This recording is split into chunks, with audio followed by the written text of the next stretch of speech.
আলোচনার শুরুতেই শিরোনাম নিয়ে কিছু বলা আবশ্যক। এখানে ভারতের হিট লিস্টে জামাত। আমাদের দেশে হিট লিস্ট শব্দটি সাধারণত নেতিবাচক অর্থে ব্যবহৃত হয়। কাউকে টার্গেট করা, কাউকে ধ্বংস করা, কাউকে মেরে ফেলা।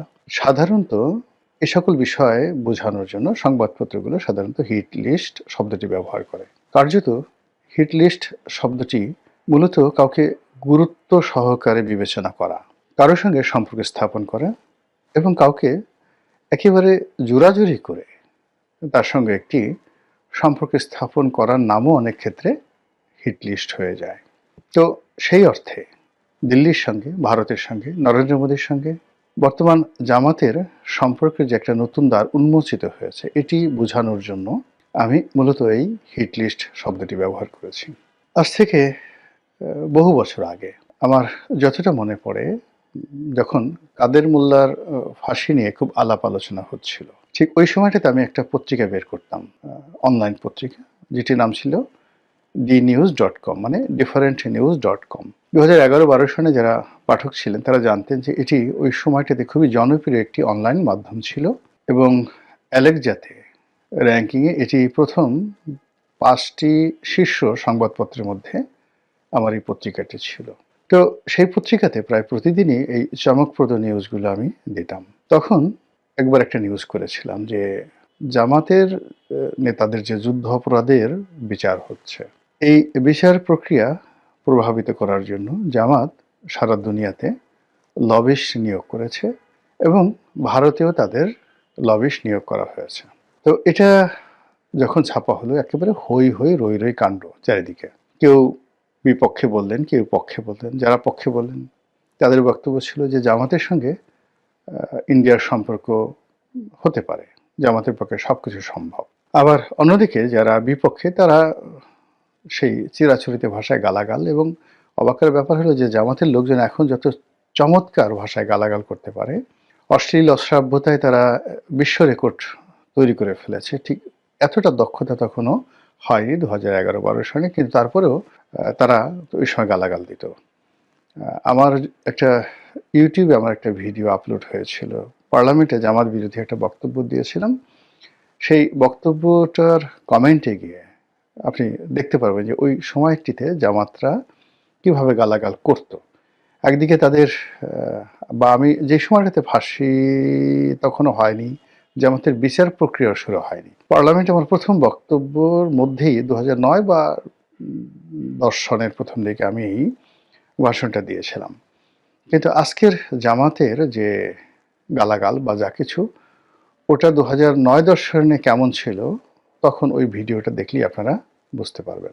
তো যেটা বলছিলাম যে জামাত ভারতের সাথে সম্পর্ক স্থাপন করার জন্য লবিস্ট নিয়োগ করেছে। তো এই ঘটনা পরবর্তীতে যখন 2015 বা 16 সনে জামাতের সঙ্গে ভারতের কি সম্পর্ক, কোন পর্যায়ের সম্পর্ক, সেটা চাক্ষুষ দেখার সুযোগ হয়েছিল।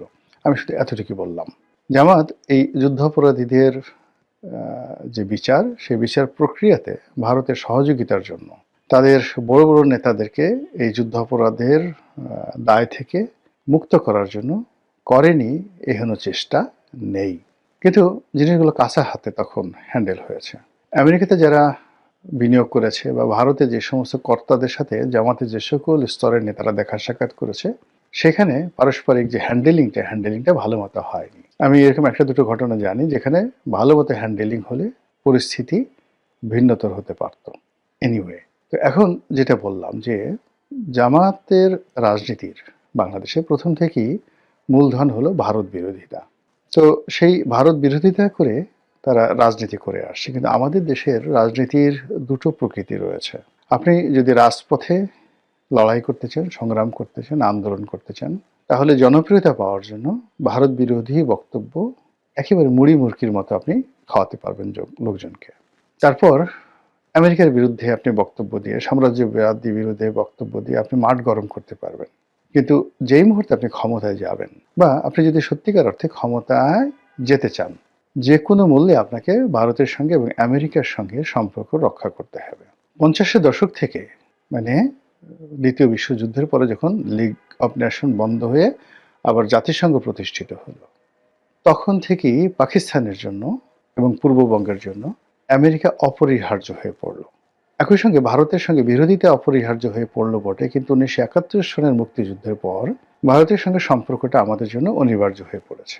বঙ্গবন্ধুর মৃত্যু, ভারতের সাথে সম্পর্ক স্থাপন করতে না পারার ব্যর্থতা, 1996 থেকে 2001 সনে শেখ হাসিনার ট্রিমেন্ডাস কর্মকাণ্ড, ভালো, অসাধারণ ভালো কর্মকাণ্ডের পরেও তিনি ভারতের অসহযোগিতায় ক্ষমতা আসতে পারেননি, এটা তিনি পার্লামেন্টে দাঁড়িয়ে বলেছেন।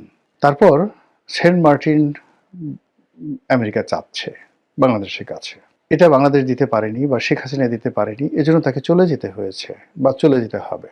এবং তিনি সেটা ডিক্লেয়ার করেছিলেন যে আমি বঙ্গবন্ধুর কন্যা, আমার ক্ষমতা দরকার নেই, কিন্তু আমি দেশ বিক্রি করে ক্ষমতায় আসতেও পারবো না, থাকতেও পারবো না, যেতেও পারবো না, যা হয় হবে।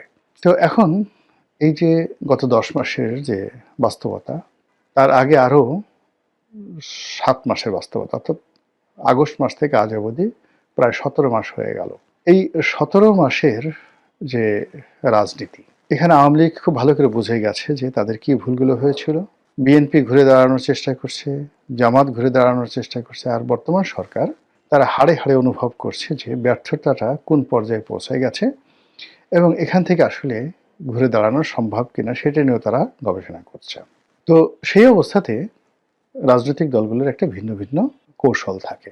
জামাতও সেই কৌশল অবলম্বন করছে।